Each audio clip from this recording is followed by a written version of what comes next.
and welcome back to my channel, where I'm going to cover the fighter's Rune Knight class specialization from Tasha's Cauldron of Everything, providing a brief description of the subclass as well as explain and set up the various features gained. Rune magic is where one carves some form of pictogram onto an object and then enhances that object with some magical property represented by the rune. Giant races initially invented the magic many generations ago, and over time other races have been able to learn the carving of the required runes, and it is now something that is more commonly seen, and chances are you'll find someone who's able to cast rune magic on whatever world your campaign is taking place on. This is where Rune Knights come into play, as they've been able to learn this magic and can apply it to their own equipment and give that equipment special properties for a limited period of time. Some runes will enhance your armor's protection, while others can give your character foresight or even see in the dark, but we'll get more into that once we look at the various features gained by this class specialization. Fighters are a class that will gain their class specialization at level 3. As such, I've covered everything up to level 2 in another video, and have already covered levels 3 through 20 in the Champion Martial Archetype video. I'll be sure to link both of those into the description below so that you can quickly gain access to them if you need to. At this point, however, I want to look at leveling this level 2 fighter to level 3 so that we can trigger our subclass selection and thus begin the road of leveling up this Rune Knight. So I'm going to very quickly drag and drop this into place. I'm going to select Rune Knight as our specialization, and before I forget, I'm going to quickly change this portrait. There we go. The first proficiency we want to look at is the bonus proficiencies feature for the Rune Knight, as it grants your character the means to understand the language runes were written in, as well as to make use of the tools used to carve them. The first proficiency is for Smith's tools, as these are going to be required in order to carve the rune into an object you wish to enhance, which we will see more of when we get into the next feature. The other is that your character will now be able to read, write, and speak the giant language, which is the language of the runes for the purposes of your character, but also gives your character an avenue to learn more runes down the road. So let's go ahead and set these up. We don't do anything directly with this particular feature. What we need to do is go into abilities, scroll down to proficiencies, and add Smith's tools as one of these options. And that will take care of that part. As for the language, we want to ensure that we add giant. And that will guarantee that we have all of the required proficiencies that we need in order to act as a Rune Knight. Also at level 3, your character is going to gain a feature called Rune Carver, and this gives your character the skills to be able to make use of the runes themselves. Initially, your character will learn 2 runes, and there's a list further on down the information sheet for this particular feature. And as your character levels up, you'll be able to add new runes to your repertoire. However, if you're not happy with one of the runes you choose, you can swap one out each time your character levels up. And at levels 7, 10, and 15, your character will gain access to a new rune, some of which are level blocked, meaning you have to have at least that level or higher in order to learn and make use of them, which we will cover here as we look at each rune this feature gives you.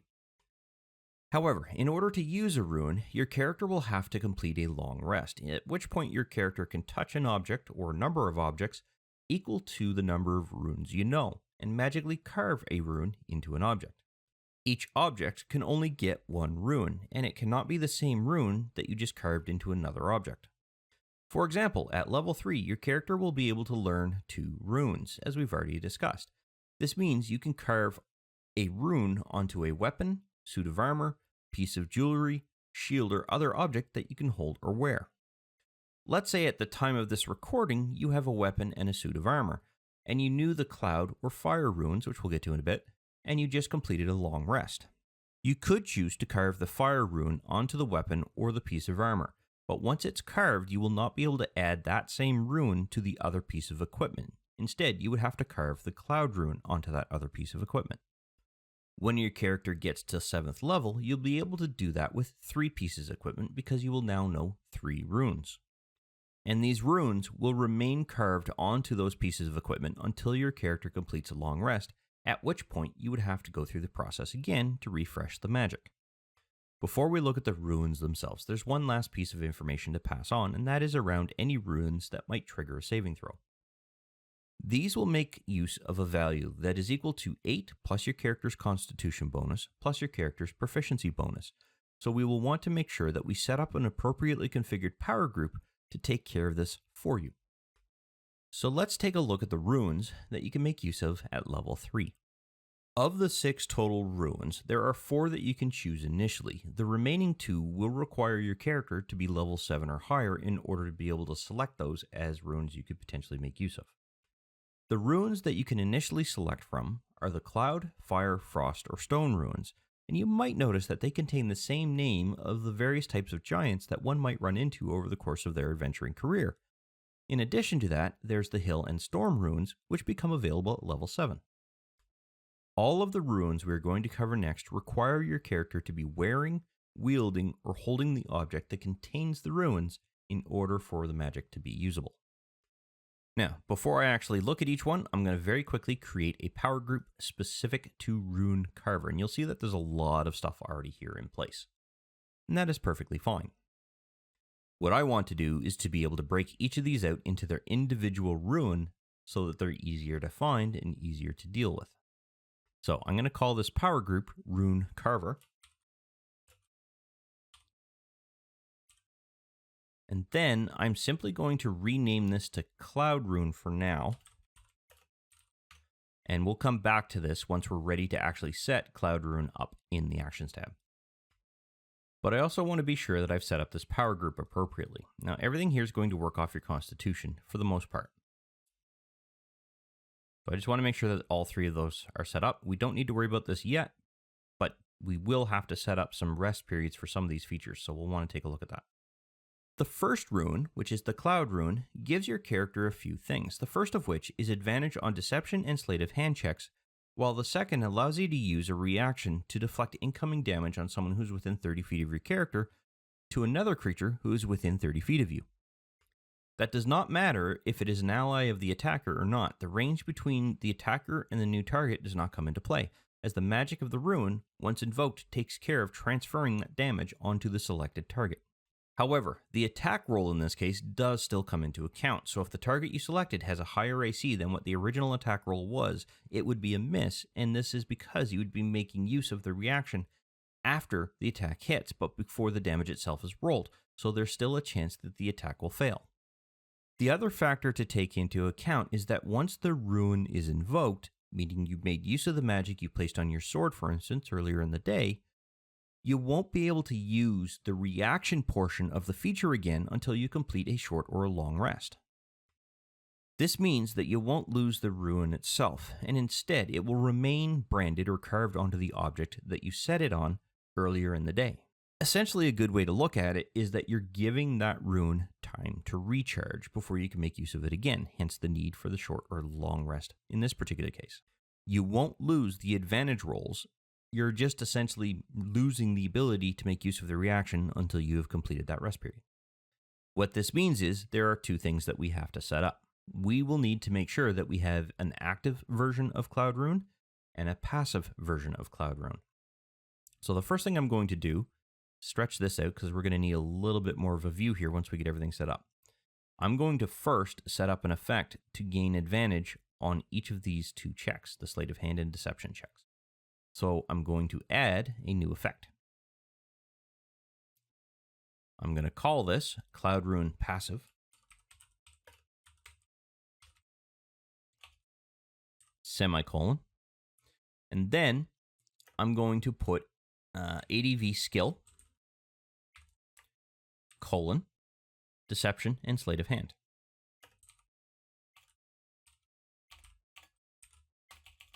If I could learn to spell one of these videos, that would be great.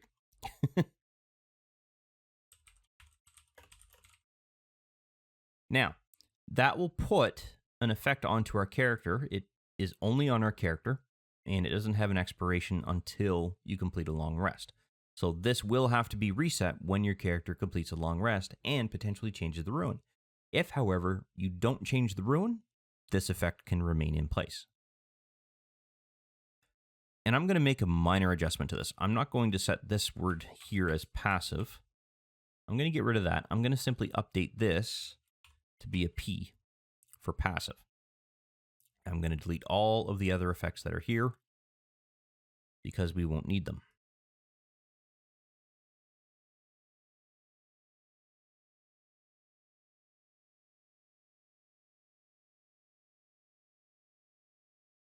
I am then going to pop this open and drag and drop that into place again.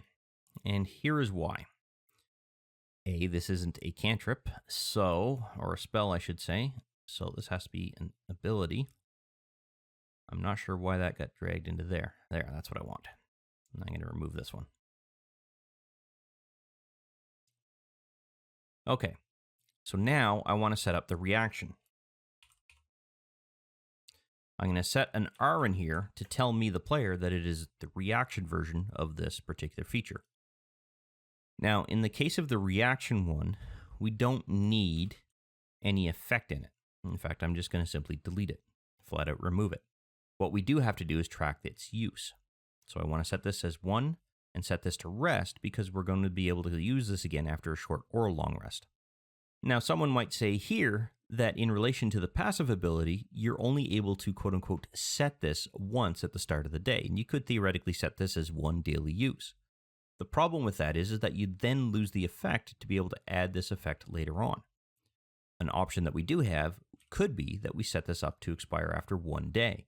But that doesn't take into account a period of time where the party chooses to rest 2 days down the road as opposed to 1 day, suffering a bit of exhaustion.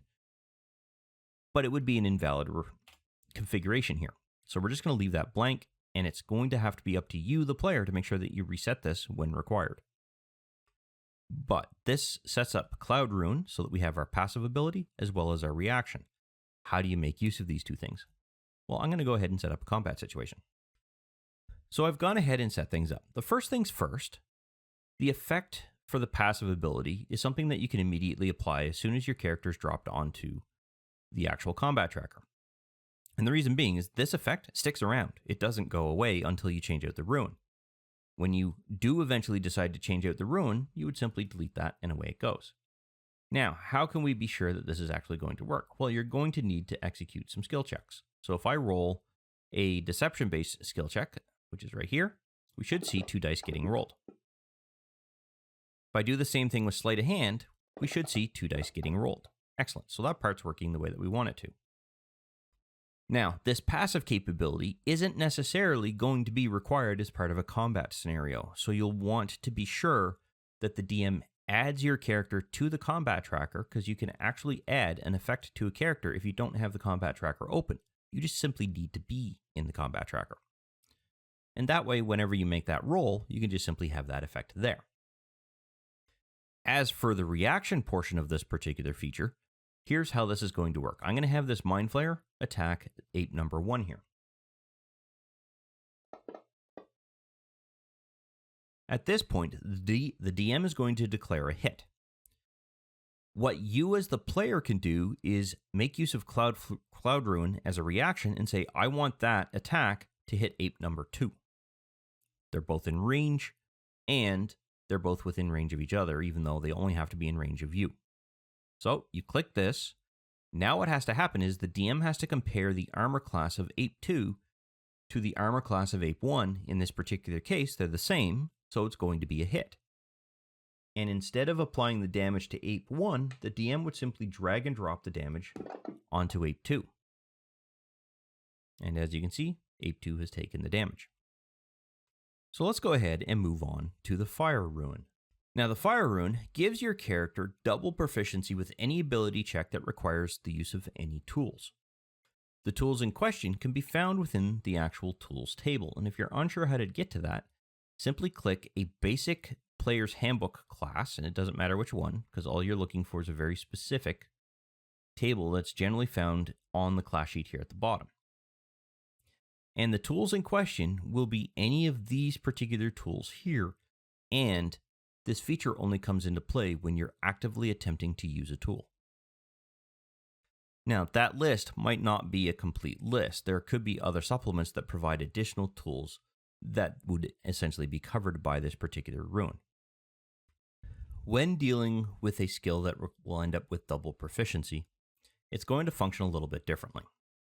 At the time that you make the roll, you could simply click on this particular star again and make it double proficient for the affected skill. So for example, if we were required to make an athletics check to be able to make use of one of the tools, then we would simply make it double proficient, make our roll, and we're good to go. That's not always going to be the case. You can see here that there are a large number of skills that you're not necessarily proficient in. And for that, we can set up an effect. So I'm going to drag and drop this into place. This is going to be Fire Rune.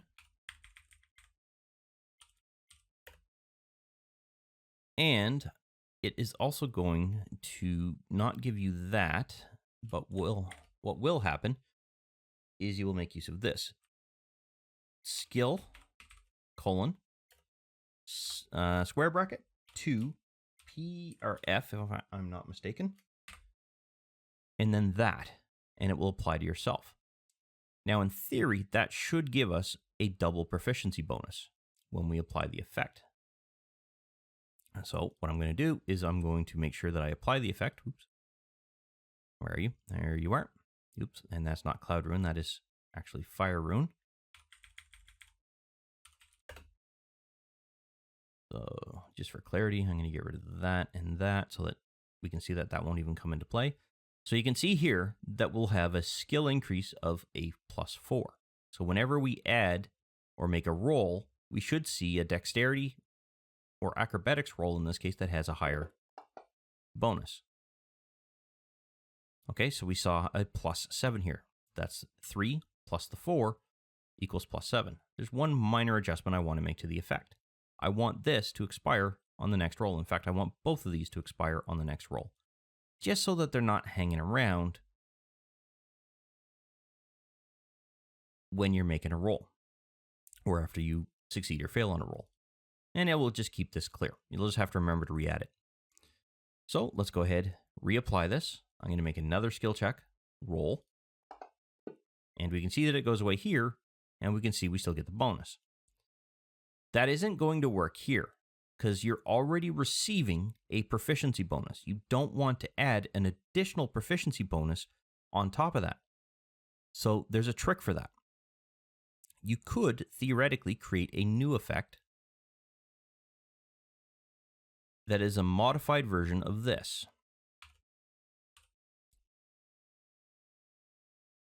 And instead of having 2 prof, we simply have prof, or PRF. So if you know you're going to be rolling a skill that you're already proficient in, all you have to do is apply that. Why did that not? Interesting. It didn't apply to yourself? Because I applied it to the target. Duh. And it will expire on the next roll. There we go. Now we have it. And then we go make our athletics check, and we will see our additional proficiency aspect added onto it. So you're essentially tricking the system into thinking it's double proficient. This way you don't have to fiddle around with the star here and unintentionally leave that there. That's really all that's for. Now, the active effect that the Fire Rune provides is that when you attack a creature with a weapon, you will get the ability to essentially restrain that creature with fiery shackles that will do 2d6 points of damage at the time that they are successfully applied and at the start of that creature's turn for a period of 60 seconds or until that creature succeeds on their saving throw. The saving throw will be a strength-based saving throw, and if they succeed, they won't take any of the damage and they will not be bound into place by the shackles. However, if the shackles are already in place, they will then be able to shake them loose, essentially making them disappear. The creature can only attempt to make the saving throw at the time that you're attempting to bind them and at the end of their following turns from that point forward. When you make of use of this rune, much like the Cloud Rune, your character will have to complete a short or a long rest to regain the spent magic, and that's only when you use the active portion of the rune. You will still keep the ability to make use of this Fire Rune up until you decide to change out the rune during your next long rest. Now, when it comes to the reaction version of this feature, I'm just going to quickly drag and drop that into there. And as we can see, because we had stripped everything else out, it has reset everything here. We need this 2d fire damage roll. We are going to require a saving throw, and we will want to keep this restrained effect as well as this damage 0 effect. So I want to actually delete everything else.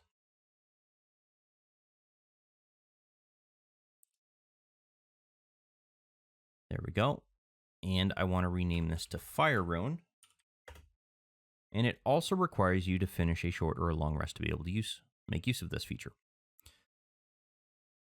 The one thing that I want to ensure is to ensure that this strength-based saving throw is actually correct. All you have to do is pop that open and make sure that it is set to your group DC here for your saving throw. And that ensures that the value that someone has to save against is correct. And this will increase over time as your proficiency bonus increases. So how do you make use of this particular feature? Well, in this particular case, it will tell you that you can make use of it when you're attacking with a weapon. That means that as you attack, for example, with this longsword, you can then choose to make use of this Fire Rune, and I wouldn't call it a bonus, but more of a free action, in the sense that it's in combination with another attack. So it's being added as a feature that you can use. So the first effect is going to be entirely regardless as to whether they succeed or failed on their saving throw. And that is that when you roll the damage, you need to make sure that this effect is in place as you roll the damage. Because you can hit them with the fire attack as you make your weapon attack. There's no saving throw for that. The saving throw comes into play for them getting restrained for a period of 60 seconds. They failed their saving throw, which means that target is now restrained. On top of that, they will suffer damage at the start of their next turn, each turn that they remain restrained. And that's what that damage 0 does. You can see that they will take additional damage each time their turn starts. And that effect will remain in place until they have succeeded a saving throw. Now, the only thing is that if they succeeded on their saving throw, they would not get the restrained effect, nor would they suffer the damage 0 effect. Because that only happens while they are restrained by the shackles. In this particular case, they wouldn't be if they succeeded. The only thing we have to do is set it up so that it's a 1 daily use, and that is going to be for our free action, which we already have set up. So now that we've used it, we simply tick this off, if I can hit the button, and now we can't use it again until our character completes a short rest. So I can complete a short rest, and it will come back. Excellent. The Frost Rune grants your character advantage on animal handling or intimidation checks while your character is holding the object that has the rune engraved on them. Now, holding in this case means you're wielding it, you're wearing it, or you're holding it. Any one of those three things. Okay, so that's fairly straightforward to set up. We're going to quickly drag and drop this into place. I am then going to rename this to Frost Rune and modify this as well. We want that to be Frost, and we are gaining advantage on animal handling and intimidation. So animal handling, comma, intimidation.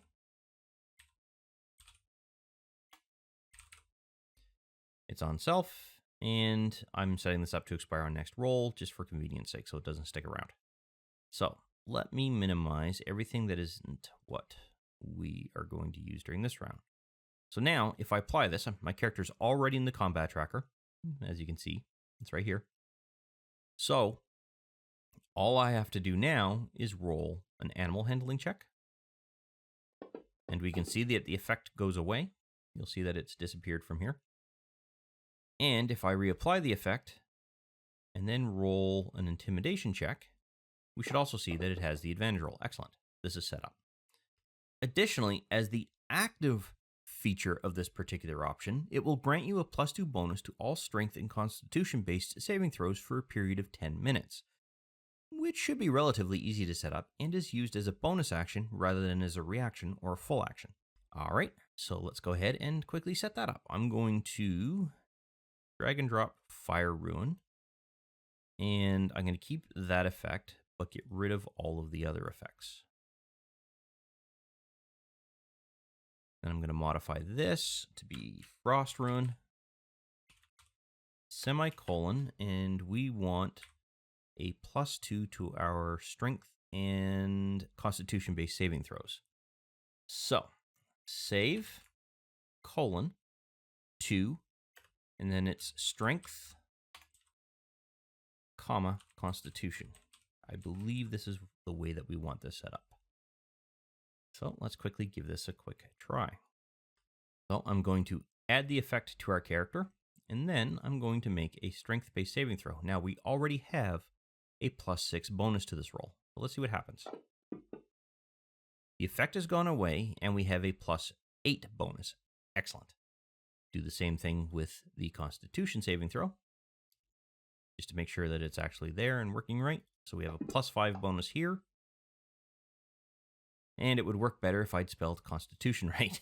One moment. There we go.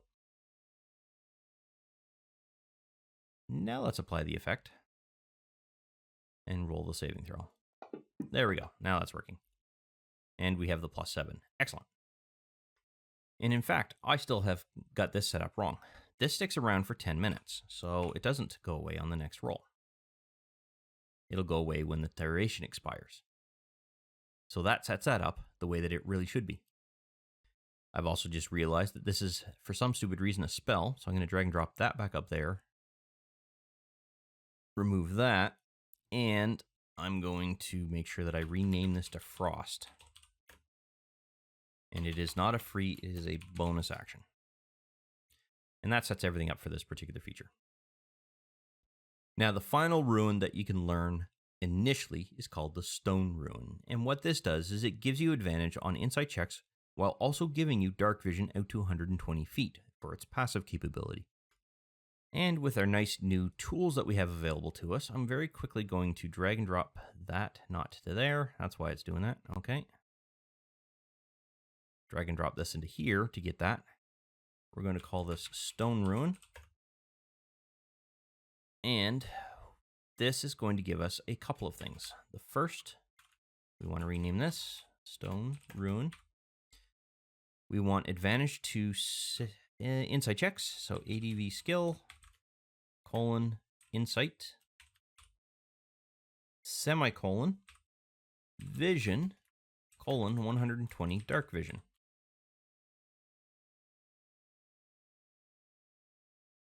And this isn't going to expire because we don't want the vision to expire. We could set that up as a separate effect, but I don't think we need to in this particular case. So when you apply this to your character, if your character doesn't already have dark vision, it would give you that dark vision when you're on a map. In relation to the dark vision, you could also theoretically put it here, but then it's not really going to be there if you decide to change out the Stone Rune, so you want to have to come back and remove it from here. You don't necessarily want to have to do that every time. So in this particular case, all you have to do is make use of the vision portion of this for an actual effect. And it's a recent addition, and you must be running Fantasy Grounds 4.1 or higher in order for this one to work. But let's test the insight check. So I have that in place. I'm going to roll an insight check. And we should see it will roll both dice. Excellent. That means that everything here should be set up the way that we want it to. And to show you that dark vision is working, I've gone ahead and popped open one of the Cragmaw hideout maps here. And I'm going to drop our character's token onto that map. What we should see is that a human character has no dark senses, yet they are able to see in the dark, and as I move around in this particular map, it begins to expose all of the areas of that map. If I remove the effect, this character shouldn't be able to see any further. That's because of the ambient lighting that is currently going on the image. 1 second here. Keep forgetting that that is automatically turned on. So if I get rid of that, you can now see that they don't actually get to see anything. There's nothing that's being revealed. If I reapply the effect to the character, they're now able to see again. Now, the active capability of this rune gives you a means to charm any creature who ends its turn within 30 feet of your character as long as your character can see them. When the conditions are met, your character can use their reaction in an attempt to charm the creature, forcing them to make a wisdom-based saving throw or become charmed for 1 minute. When charmed, they become pretty much incapacitated in that they have no movement, it's reduced to 0, and they can take no actions, reactions, or bonus actions during its turn. The only thing it can do is make a saving throw at the end of its turn to try to break out of the stupor. Additionally, as this does not explicitly state that the creature would break out of the charm when attacked or has damage done to it, and the charm effect itself contains no limitations save those around attacking the charmer, I don't feel there's a restriction on that capability, meaning you can do as much damage as you want to this creature. It's not going to break out of that charm state. And it will remain that way until it finally succeeds on their saving throw. And once again, once invoked, you will lose the ability to make use of the active effect until your character has completed the usual short or long rest. So let's go ahead and set everything up. Now, I'm going to copy the Fire Rune because that's the one that has the saving throw already defined in it. I'm just going to make an adjustment to it. There won't be any damage done to it though, but the effect will be incapacitated.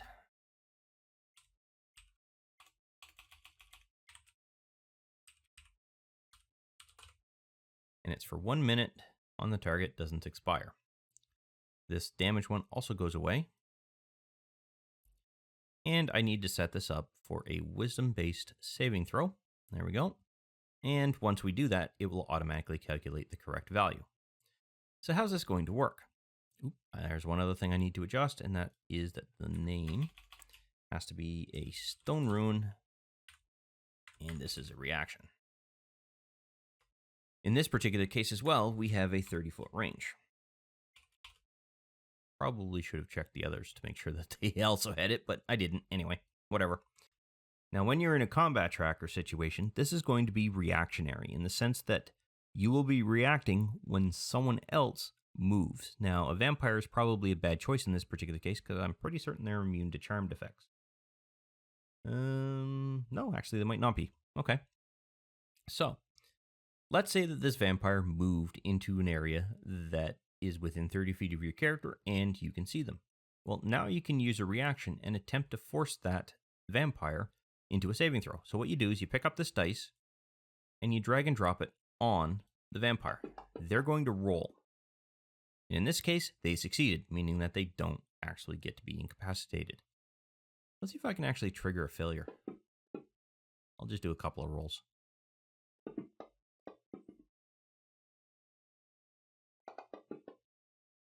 No, okay. So let's say they did in fact fail. It's very difficult for a vampire to fail on something like this. You would then apply, not to your target, you would then apply the effect to that vampire. And until they succeed on their saving throw, that effect remains in place. So let's say it's the next turn, they roll, they succeeded, the effect itself has to then be removed.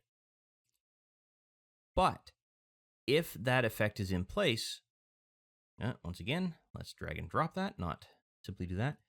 Every ally that you have on the field can attack that vampire, and that vampire can do nothing about it, and it remains in that state for a period of 1 minute. Now, even though the latter two runes are technically ones I should cover at level 7, I'm going to cover them here because I'm going through the rest of them. I might as well get them done.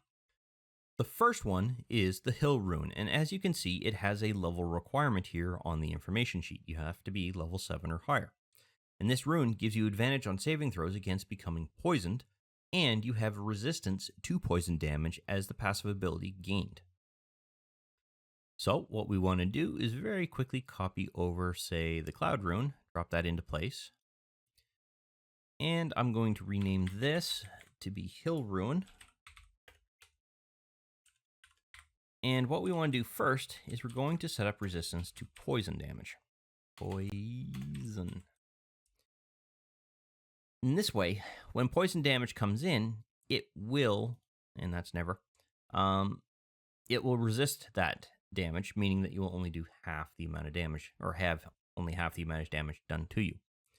The other effect, advantage on the poisoned, is going to be a lot trickier to set up because there really isn't a way to test an incoming effect that you would then have advantage on. So, The only way to really deal with that is simply click this ADV button here whenever you're going to be receiving poisoned damage or a poisoned saving throw requirement. And I don't like that way, but it's the easiest way to deal with it in this particular case. I do, however, just quickly want to rename this, not that, this, so that we see that it is our Hill Rune. Now, the active effect for this particular rune is that your character will gain resistances to piercing, bludgeoning, and slashing damage for 10 rounds or 60 seconds, and this can be done as a bonus action. So on top of the poison resistance, we're going to be gaining additional resistances, and I'm going to copy the stone one here, get rid of this particular effect here, sorry, I want to delete that. And I simply want to set this up for Hill Rune, semicolon, resist, colon, and the damage types are piercing, bludgeoning, and slashing. So the easiest way to deal with that is copy and paste. So I've gone ahead and copied these 3 damage types from the effects page that Smiteworks provides to us, and it's linked in the description below, so you'll be able to get at it. It is also the Hill Rune, and it is a bonus action for when you can make use of it. Once used, it's like the rest of them, it'll go away until you complete a short or a long rest. So let's go ahead and run this in a quick combat scenario here. In relation to the incoming poison damage, all you would do is open up your Hill Giant effect here and apply the resistance to that. As long as you have that rune, you will be resistant to poison. So, the advantage against poisoned effects, however, is a problem. When somebody goes ahead and makes a roll against you, you'll be required to make a saving throw. As long as it is going to end up with a poisoned effect, you have advantage on that. So let's say that's a Constitution check. You would roll, and it would give you the advantage, and the button becomes unselected again. If this was an immunity effect, it would be much easier to deal with because you can set up something for that. When it comes time to actually make use of your active effect, all you would do is you would apply that to your character, not a target. This is going to be on self. Apply that to your character. If I roll the damage, you will see that they'll be partially resisted. That means that this effect is working. And finally, the last rune, called the Stone Rune, gives you advantage on Arcana checks, and also prevents your character from being surprised, unless they are incapacitated. So that should be relatively straightforward to set up, with the exception of the surprised factor. That's more role-playing than it is anything else. So once again, I'm going to make a copy of, let's go with Hill Rune here. Modify this. So this is Storm. Oops. Where'd you go? There you are. Modify this.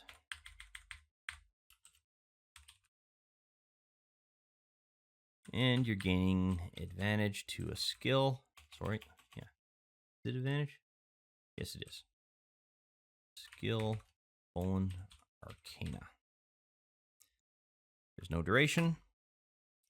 And I'm just going to set this up for on next roll. Technically, you could leave that as never, because as long as you have this rune in place, it will always be there. So I'm going to quickly throw this effect onto our character, and then make an Arcana-based skill check. We should see that it rolls with advantage. Excellent. Now, as for being surprised, the way that this one's going to work is very similar to the way that Alert works. As long as you're not incapacitated, you simply can't be surprised. Doesn't mean the rest of your party can't, it just means your character can't. The active component of this rune is a bonus action, and it gives your character the ability to kind of see into the future. The active state of the effect will last for 60 seconds, and while it is active, you can react to any attack, check, or saving throw made by any creature your character can see and is within 60 feet of, but once per turn. You will get to choose whether that particular roll gains advantage or disadvantage, and the effects need to be applied before the roll is made, meaning you need to make that decision before that creature makes their roll. So I've gone ahead and copied this, and I fixed the usage limitation of the passive ability. So this actually should be the passive ability. And I'm going to modify this effect. I've already cleared out the old stuff that was here. What we want to do is we want to grant advantage on attack rolls, saving throws, or on ability checks. Well, that's relatively easy. So ADV, ATK, ADV, SAV, and ADV check. Correction, it's just CHK, not the whole keyword check spelled out. But this will last for 1 minute, and it's going to be on self and won't expire because of that. Now, what about the opposite effect? Well, all we have to do is add another effect here. I'm going to copy all of this, paste this here, and I'm simply going to change this ADV to DIS.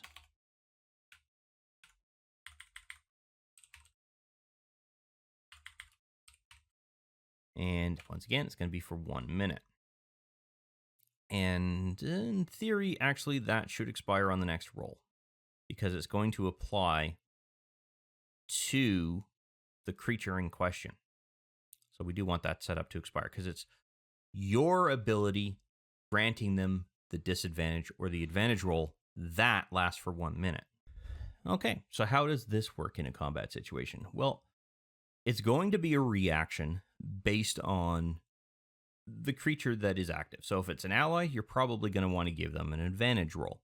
If it's an enemy, you're going to want to give them disadvantage. So let's say that this vampire is about to attack you. Well, the way this works is as follows. Prior to them making their attack roll, you go ahead and you apply the disadvantage effect on their character. Then, when they make that attack roll, they will do so with disadvantage. And in this case, they missed. Perfect, we want them to miss. If it was the ape, however, that all of a sudden had to make a saving throw, what you would do is you would drag the effect onto the ape, and then that ape would execute their saving throw.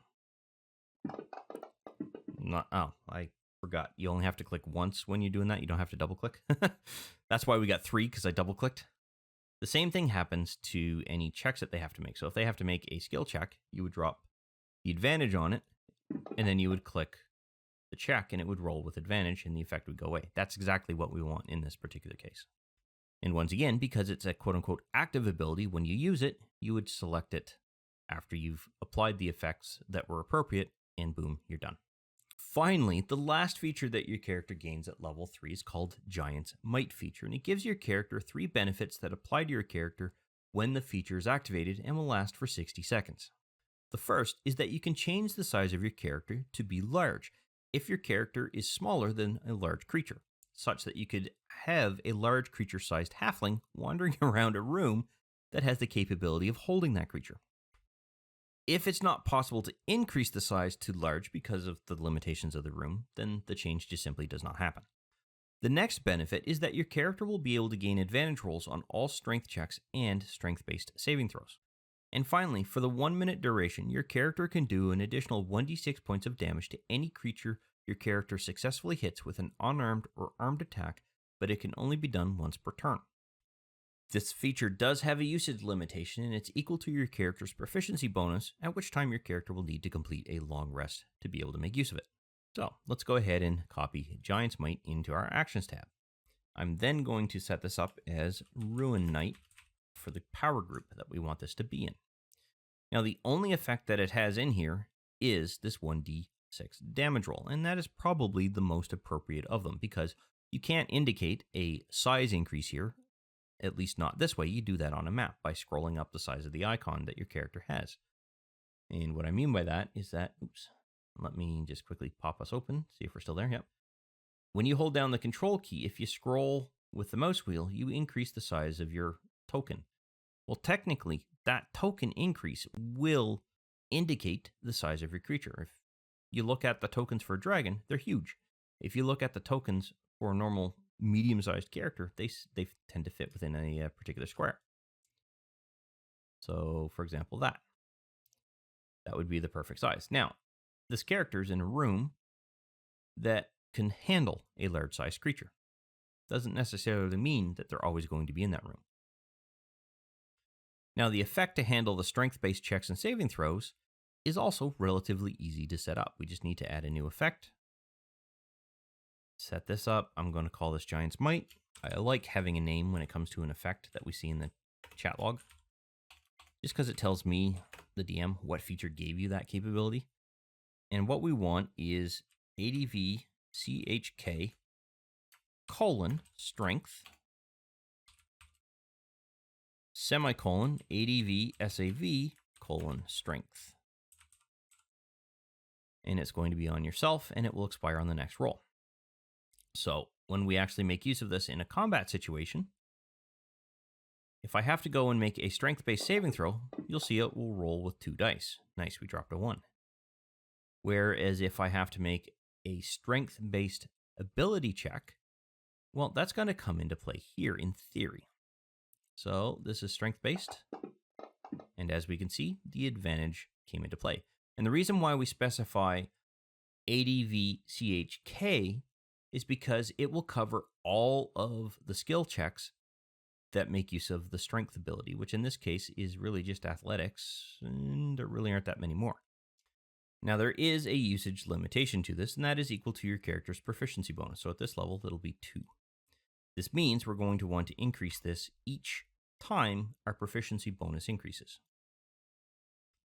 And a case in point of that is when our character reaches level 5, that is when we're going to actually gain our first proficiency bonus increase. So we will want to ensure that we modify the total number of daily uses for Giant's Might to be equal to 3. At fighter level 7, your character will now gain access to a 3rd rune. As I've already covered those, I'm simply going to quickly indicate which one I'm going to take. And in this particular case, I'm going to choose the Hill Giant. And I never really did specify the first 2, but I'm going to take Cloud and Fire. So those would be the 3 runes that I've taken, or selected. And I would like to point out here that under Rune Carver, you wouldn't have all of these in there initially.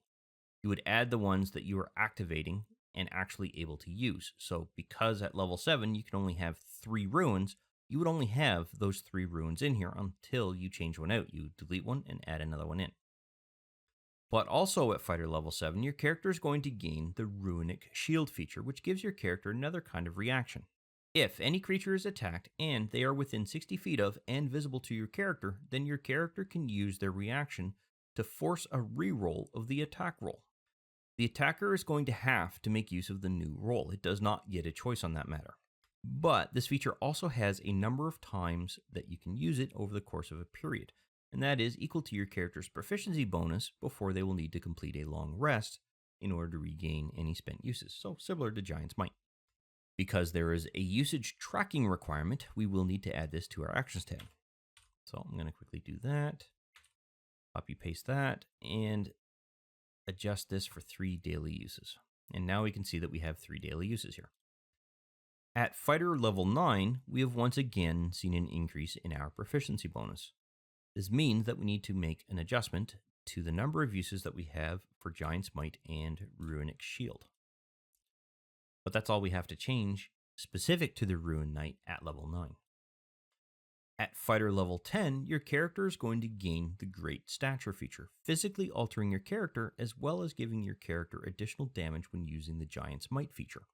The first change that has to happen is to your physical appearance, and what you're going to want to do is pick up 3 d4 die and roll that die in the chat window there.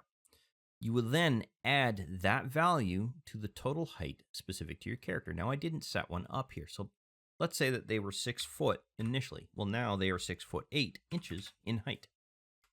A height adjustment of this kind is most likely going to be manifested by an overnight rest and a sudden change in wardrobe. Unless all of your equipment is magical, only magical items will be able to readjust their size to match your new character's height. The later benefit changes the 1d6 points of damage your character would normally be able to do as part of the Giant's Might feature, and now increases it to a 1d8, so we're going to want to adjust that. And we do that simply by going to our Actions tab and modifying this dice roll here. Instead of it being 1d6, we want that to be a 1d8. Now, at level 13, we are once again having a proficiency bonus increase, which means we need to increase the number of uses for Giant's Might and Runic Shield from 4 to 5. And that now gives us a total of 5 uses before our character needs to complete a long rest in order to regain any spent uses. When your character reaches fighter level 15, they will gain access to the Master of Runes feature, and this feature allows you to increase the number of invocations of your runes to 2 times versus once per rune that you have been placing on objects. This does not mean that you can now carve the same rune on 2 different items, but what it does mean is that you now have 2 uses of the active abilities each rune grants for your character. And when your character completes a short or a long rest, they will regain all spent uses. Unless during the long rest you have chosen to change out a rune, then you would lose all uses of that rune and regain uses for the new one. So to fix that up, we have to expand out our Rune Carver power group here and then set this to preparation. And anywhere you see a 1 rest, we want to change this to 2. Now, I have all of the possible effects here, or all of the possible runes here. Your character sheet won't necessarily have all of these here. But any of them that have that 1 rest will need to be updated. And now we have 2 uses for all of our runes. Now, at fighter level 17, our proficiency bonus increases for the last time. So we are going to want to adjust the total number of uses for Giant's Might and Runic Shield. I can set that to preparation and change that from a 5 to a 6 in both cases. And now we have 6 uses before we actually have to complete a long rest to regain any spent uses. And finally, at fighter level 18, your character gains their final feature called Runic Juggernaut, which improves the amount of damage Giant's Might does, as well as grants your character the means to turn into a huge version of themselves. This also has the benefit of temporarily increasing the character's reach by 5 additional feet. So if your character has a normal reach of 5 feet while wielding a weapon, or even just your bare hands, then they will now be able to reach out to 10 feet, increasing the overall area of effect that you can use to attack other creatures. And the damage increase for Giant's Might goes from a 1d8 to a 1d10. So let's go ahead and make that modification.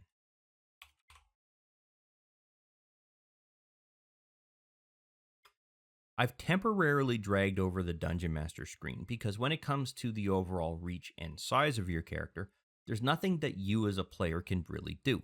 What's going to happen is that the Dungeon Master can adjust something within this space, size and spaces icon here. I'm trying to get the hint item to show up like that. Why is that not doing that? There we go. There we go. Space and reach. Ugh, sometimes you got to fight with the interface. And you would adjust this to 10 feet. In addition, your size is going to also increase when you go from large or even huge size. For example, when you're adjusting the reach to be 10 foot or longer, you would adjust that to be 10 or whatever the value is.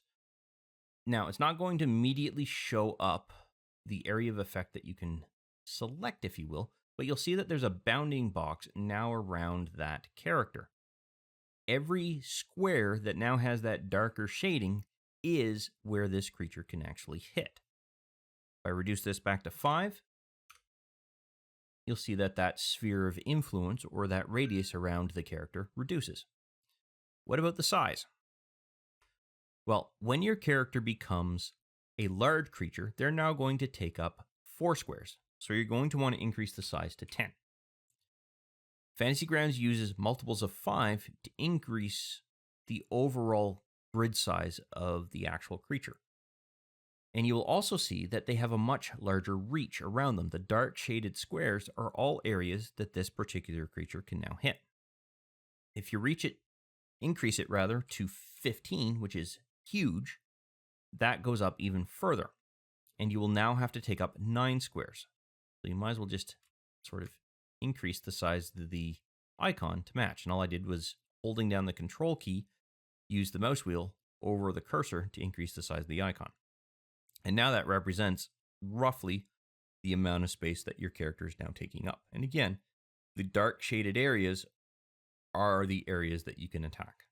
Now, if you have a 10-foot reach, when you're huge in size, that's how much of area your character can make an attack in. Or, in the case of an attack of opportunity, if somebody enters that area and then leaves that area, you get to use your reaction to make that attack of opportunity.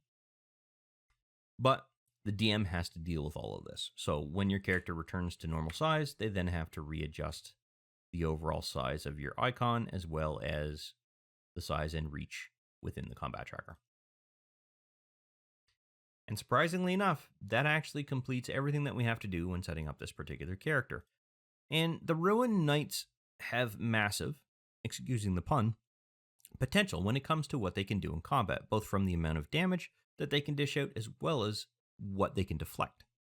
When combined with the fighter's base class features, this could be a beast of a character, again, excusing the pun, to play.